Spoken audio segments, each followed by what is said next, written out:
The Zoom Podtrak P4 claims to be an all-in-one podcasting studio with a ton of capabilities at a really great price, pretty much as good or better than the Rodecaster Pro. But does it live up to these expectations, and what should you know before you buy the P4?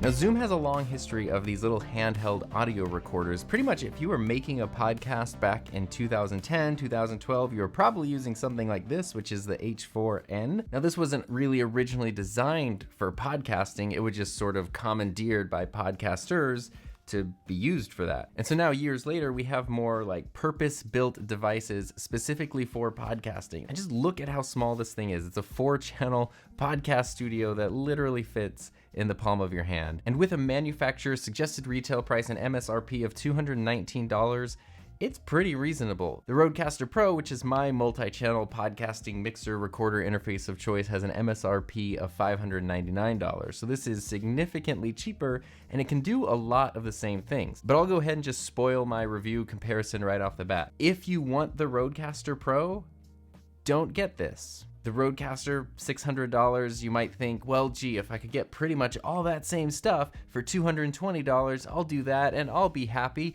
but you won't be. You'll spend your $220 on this and it'll be fine, and you'll sit there and go, I kind of wish I had the Rodecaster. Should have gotten the Rodecaster. And then you'll either end up selling this to continue funding the purchase of the Rodecaster, or you'll buy the Rodecaster and then have this $220 thing just sitting there doing nothing, meaning you'll have spent more money than you originally planned to. So if you want the Rodecaster, save up, get the Rodecaster.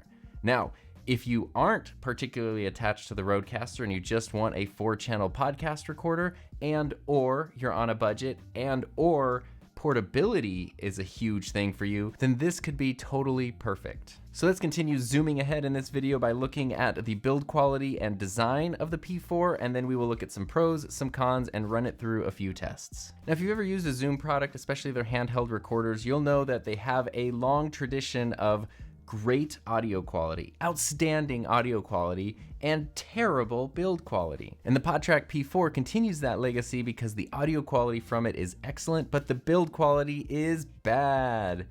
It's very, very plasticky, it's very, very cheap, it does not feel high quality, it does not feel super durable, and that's just kind of what Zoom does. There are a few exceptions, like the H6 recorder is pretty solid and well built, the H5 is pretty well built, but pretty much like everything else from Zoom is very poorly built. And the reason I'm hung up on the build quality of this specifically is because it is supposed to be portable. My Rodecaster Pro, which pretty much lives on my desk, I do have this awesome Rodecaster Pro backpack if I do need to travel with it, but for the most part it lives on my desk, and it's a big hunk of metal and really, really high quality, super durable, thick plastic where it is plastic. So this thing has incredible build quality even though it never moves. This is something that's supposed to be like put in your bag, traveled with, taken places. And I just think that if you're somebody who travels a lot with this, it's not going to take much time before you start to notice a lot of excessive wear and tear on this. And while I haven't had that experience with this specific device, I've had that experience with other Zoom devices. A lot of other ones, like the H4n, used to come with these little plastic cases, which aren't going to protect it from being like zoomed over by a truck or something, but it is going to protect it when it's just in your bag or in your luggage. But the P4 doesn't come with any of that, it's just this. So I highly recommend that if you are going to be traveling a lot with this, that you find some sort of case or cover or something to keep it safe, just in case. But moving on from there, the ergonomics of this are awesome. The stuff that they managed to fit into such a small form factor is really pretty brilliant. They did a great job of making this full-featured, but not overly complex and still easy to use. Just build it to a higher quality next time. And on the back of the device, there's not really much. You do have some rubber feet here to keep it from sliding or making noise, which is great because noise during podcasts can be annoying. You have a battery cover here, a very flimsy battery cover, and this runs on 2 AA batteries. You can use regular AA's, rechargeable ones, whatever you want. The battery life on just regular AA batteries without phantom power being used is 4 hours. So I would highly recommend that if you're running this off of battery power, you put in new or freshly charged batteries before you start recording. I also don't know how accurate that 4-hour estimate is because there are so many variables depending on the kinds of batteries that you're using, how many inputs you have, how long you're recording, how much you're playing back, how you're using phantom power or not using phantom power. So that estimate of 4 hours could change quite a bit depending on your specific workflow. On the top end is where you have your 4 XLR inputs, and I do wish that these were the XLR 1/4-inch combo jacks. I know this doesn't have line-in inputs, and the Rodecaster doesn't even have that, but I just always like that. I think that's cool. On the side over here, you've got the power button and then the connection for the Bluetooth antenna. There's no built-in Bluetooth connectivity on this like there is with the Rodecaster Pro, but Zoom does sell a little Bluetooth antenna that you can connect here, and then you can bring in a Bluetooth source. If that's something that you think you're gonna be using a lot, that extra antenna is another $50, but if it's not something you're gonna use at all, then you never have to think about it. The bottom of the P4 is where you have 4 3.5mm headphone outputs, and then the other side is where you have the full-size SD card slot.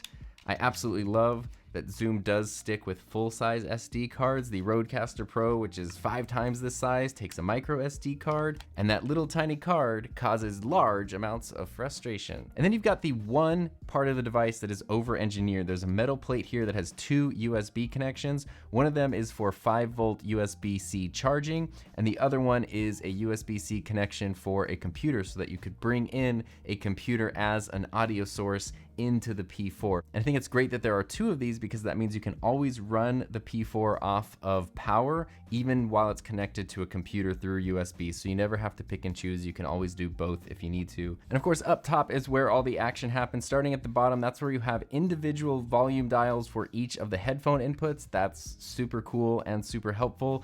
I will say it is ergonomically sort of weird to have the microphone inputs here and the headphone inputs here, because if you're the person who's sitting here controlling the P4 and operating it while you're recording a podcast or something, and you have 4 microphones connected here and then 4 headphones, it's not going to be the most organized or easy because you're going to have just a lot of cables getting pulled in weird directions. It would be nice if the headphone outputs were also at the top, so that way everything is just kind of going out the back or the front, the top, whatever you want to call this part of it. But it is a super compact device, and I'm sure if you took it apart, you would see that down here is where the headphone preamp lives, and so it just made sense for the inputs and the volume controls to be down here because they needed the mic preamps and inputs and all that stuff to be up here. And above those is where you have the actual control interface. You have a dial here, which is going to be the level for the sound effects, and you do have 4 sound pads. So the Rodecaster Pro has 8 sound pads. You've got 4 sound pads here. We'll talk about how to program and organize those a little later. And then you have your recording and your menu controls right here. So this is how you operate all that. If I turn it on, you'll see the little LCD display.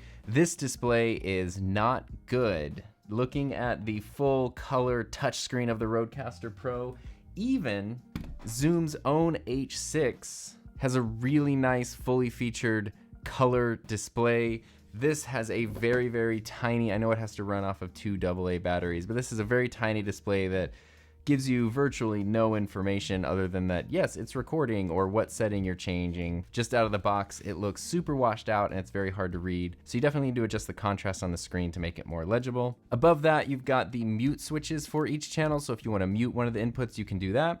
And then you've got switches for phantom power. There's a little microphone icon if you just want it to be the microphone because you're using something like a dynamic mic. If you need phantom power because you're using a condenser mic or a booster, then you can just turn on phantom power like that. Now, 2 of the channels have special features. Channel 3 has the normal input, phantom power, and a smartphone icon because if you are using that Bluetooth antenna, this will become your Bluetooth smartphone channel. And channel 4 has the standard setting, the phantom power setting, and the USB setting. So if you have something running in through your computer, channel 4 is where you're going to be controlling that audio. And for channels 3 and 4, if you have it switched over to the smartphone or the USB input, you aren't going to be using the XLR input. It's either or, it's not both. And at the top is where you've got your gain dials for each of the 4 inputs. And this is really where one of the killer features of the P4 comes into play because this has 70 decibels of built-in gain, which should be enough to run just about any microphone, including something like the SM7B, which we'll try out in a second. Just for reference, the Rodecaster Pro has 55 decibels of gain. So this has 15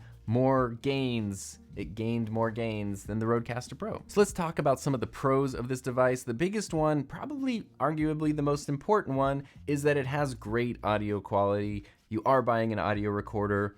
No matter what it looks like, what it feels like, all that stuff, the sound quality that you're gonna get out of this is absolutely excellent. As I mentioned a minute ago, even though the build quality sucks, the form factor is awesome and it works really well and it's super simple. Even without reading the instructions, you can figure out how to use it very easily because it's all very straightforward and simple to use. And actually, before I go any further, let's connect a microphone and use the P4. I haven't used this microphone yet. This is the neat King B2, and we will see how neat it be to use. Now this is a condenser microphone, so that means I'm gonna need to use the phantom power setting on the P4. So up until now, you've been listening to the Sennheiser MKH50 running directly into the XLR audio handle on my Sony FX3, and now we're switching over to the Podtrak P4. So this is the King B, since it is a condenser mic and I have phantom power turned on. I've got the gain turned up to 3 and it seems to be loud enough. I say the B seems to be loud enough because the broadcast meters on this screen are terrible and they just show my level going up and down, but they give me no real actual numbers or indicators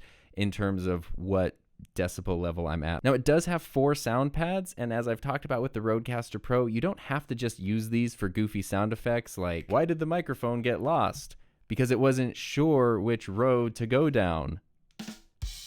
That's fun, but there's other ways to use the sound pads. You can use them for music beds, you can use them for interview clips, you can do a lot of really fun dynamic things with them. These ones, however, are not super easy to program. So if I go into the menu and I go into sound pads, I can select each pad individually, and then there are some built-in sound effects that I can assign to it. Or you can also then assign files that are on your SD card. So if you put in sound effects or things on your SD card, it can pull those from there. But you just want to make sure you keep those audio files on the SD card in the future, because SD pressing when they're not there, and then you can't use those sound effects. Now you do have a few options for the playback mode of your sound effects. You can do a one shot, a pause, or a loop. The Rodecaster Pro is very similar. Basically what that means is one shot is you press and it plays it till it's done. Pause means you press it and then you press it again, it will stop it. And loop just means it restarts every time. And then there's also a hold option, which means the sound effect will only play while you're holding down the button. That's kind of cool. So on the Rodecaster Pro, you have 8 physical sound pads, but you also have 5 different sound banks. So you have different pages that you can go through,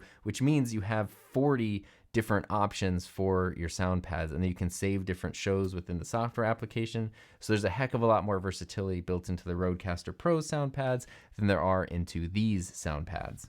But they don't sound bad, the pads. Now, another great thing is the way that the P4 handles multi-track recording, which I actually like a lot better than the Rodecaster Pro. There is absolutely no app or anything like that with this. You just either put the SD card into a card reader, or you connect it via USB, you go into the menu settings and you select file transfer, and then the P4 will show up as a hard drive, an external hard drive on your computer, and you can just pull over whichever files you want to take from there. The cool part about that is you not only get stereo files for your recordings, but you also do get the individual track files for each thing. So it kind of automatically does multi-track recording, and you can choose which ones you want to import and save and which ones you don't. With the Rodecaster Pro, if you have multi-track turned on, every time you import your stuff, you're going to get all 14 tracks at once. Even if you've only used 2 of them, you're going to have to import every track. You can't do it individually. I also love that the record pause feature is really easy to use.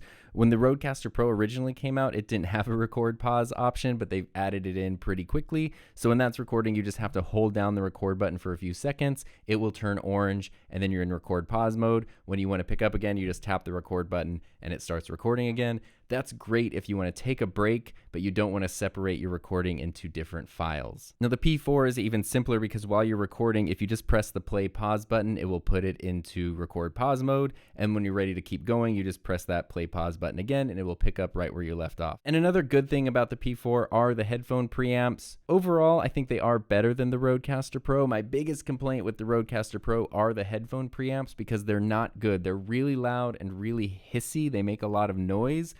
And fortunately, that noise does not transfer over to the actual recording because the Rodecaster's microphone preamps are excellent. They're super clean, they sound amazing, but the headphone preamps aren't. And so what that means is sometimes you'll be dialing in your sound and you'll be hearing some hiss and some noise, and you can't tell if that's coming from your microphone or if that's just coming from your headphones. So you kind of need to do a test recording and then listen back.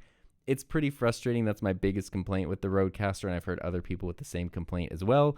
These headphone preamps seem to be significantly cleaner. However, there is something really weird, which is if I don't talk and I change the level, everything is fine. But if I'm talking and I change the level, it does this weird cracky distortion thing. So it's like if there is audio coming through while you change the headphone level, you hear like this weird, it's almost like it's clipping and distorted. It's just sort of strange. That's important because if you have other people connected through headphones and you start adjusting their stuff during a show, they might hear weird sounds or think that it's going to carry over to the recording. None of that actually ends up on the final recording. It's just something you hear through your headphones. And before we jump into the cons of the P4, I didn't make the joke that time, let's change microphones and see how this works with the Shure SM7B, because it is surely one of the most famously quiet dynamic microphones around. But with 70 decibels of clean gain built into the P4, it should have the same amount of gain as my Rodecaster Pro with a booster like a Fethead connected. And if you're unsure about microphone boosters, I did an entire video about them recently, so you can check that out and see if you need one, which ones are the best ones, how they work, all that cool stuff. And now I am running the SM7B directly into the P4. I don't have a booster or anything, it's just connected directly,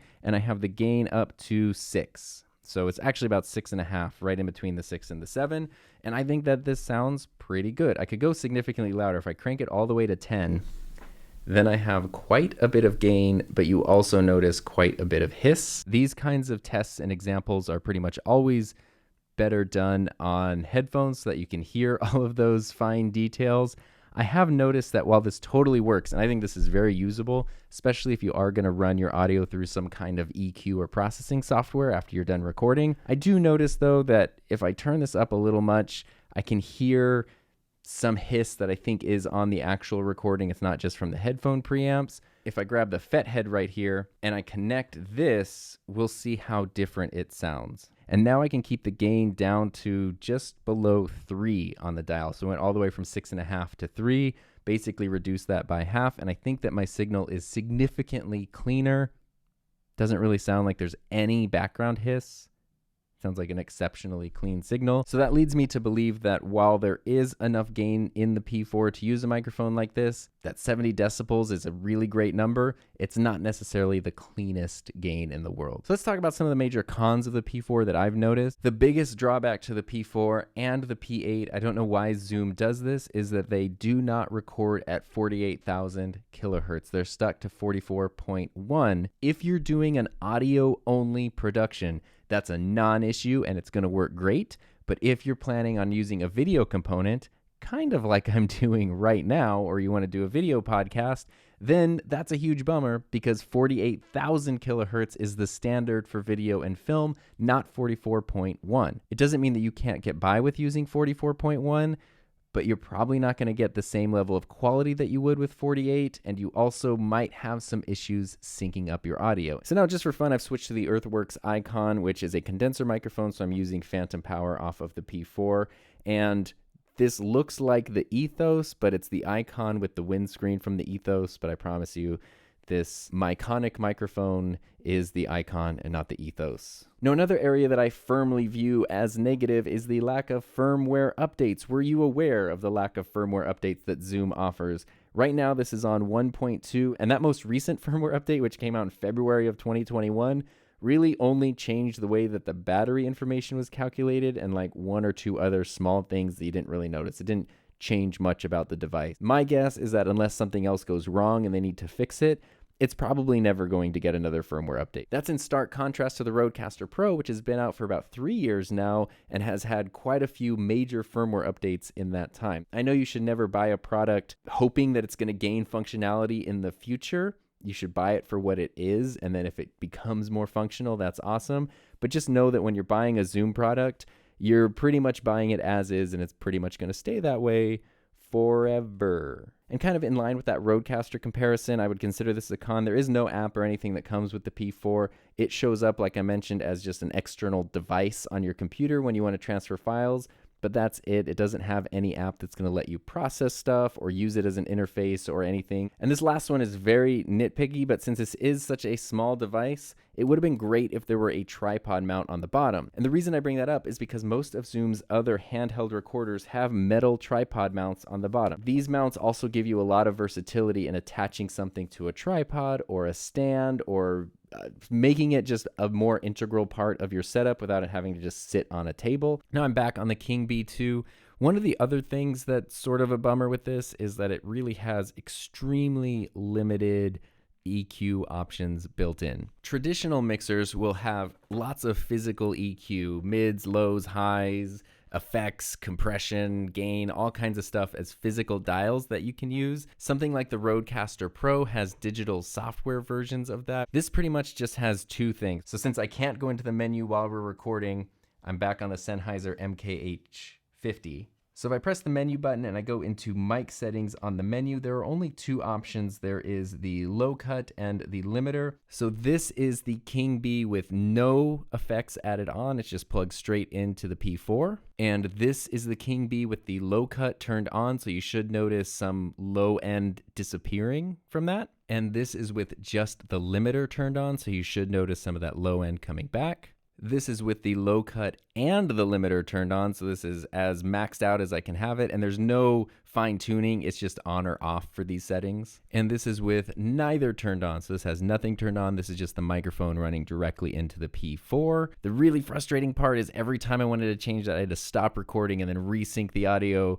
because you can't go into the menu and make these changes while you're recording, which is something on the Rodecaster Pro. You can do all those things live, either through the Rodecaster itself or through the companion app on your computer. Ultimately, I think this is a great deal. For $220, and sometimes it even goes on sale for a little cheaper. It's a 4-channel recorder. The sound quality is great. It has some really cool features. It's pretty awesome. It does address one of the most common questions I get, which is people who love the Rodecaster Pro and want all of the functionality of the Rodecaster, but they don't want to spend the $600. Multiple times a week, I get messages and emails and questions saying, I love the Rodecaster. I want all the things that it can do, but I only want to spend $150 or $200. If there were something that did everything the Rodecaster Pro can do just as good, and it only cost a third of the price, wouldn't I get that? Why would I buy the Rodecaster? Like, why would I spend the $600 if I could get the exact same functionality for a fraction of the price? I wouldn't. And the truth is, there just is nothing else, especially for cheaper, that actually duplicates the Rodecaster Pro. There are some other like $600-700 mixer recorders that come pretty close and maybe excel in other areas but aren't as good in others, like the Zoom P8, for example. So like I said at the very beginning of this video, if the Rodecaster is just out of your budget, or you don't really care about some of the features of the Rodecaster, but you want multi-channel recording, you want a small compact form factor, and you want something with a lot of gain built into it, this could be a perfect solution for you. But if the thing that you really want is the Rodecaster Pro, don't spend your money on this. Save up, get the Rodecaster Pro, because it's awesome and it's totally worth it. 100%. Speaking of things that are worth it 100%, thank you to everyone who helps support my channel through Patreon and YouTube channel memberships. It means the world to me. And if you want to know more, not just about the Rodecaster Pro, but how it compares to the Zoom Podtrak P8, the bigger brother of the P4, check out my comparison video between these two awesome tools right here.